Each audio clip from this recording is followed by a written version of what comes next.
In today's video, I'm going to show you how to integrate an Instagram feed into your Framer project, giving your design a live and interactive social media touch.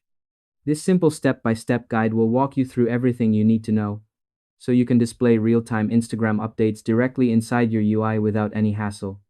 First, open your web browser and go to a third-party Instagram widget service like Socialable Kit or Snap Widget. Once you're there, look for the option labeled Create Instagram Feed or Instagram Widget.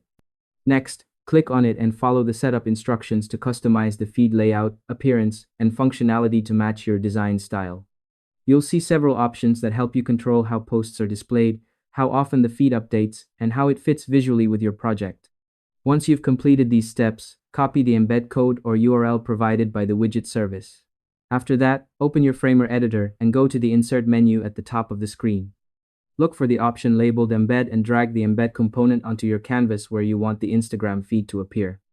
Next, click on the embed component, and in the right side Properties panel, select the HTML or embed option. Paste the copied code into the provided field and apply it.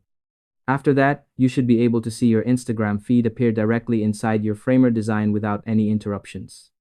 If the feed looks too large, too small, or slightly misaligned, simply resize and reposition the embed component until everything looks just right. Don't forget to save your project once you're happy with the layout. And that's all there is to it. By following these simple steps, you'll be able to integrate an Instagram feed into Framer easily and efficiently. Thanks for watching, and I hope you found this tutorial helpful. If this helped you out, feel free to share it with others who might be facing the same issue. Why not make someone's day easier?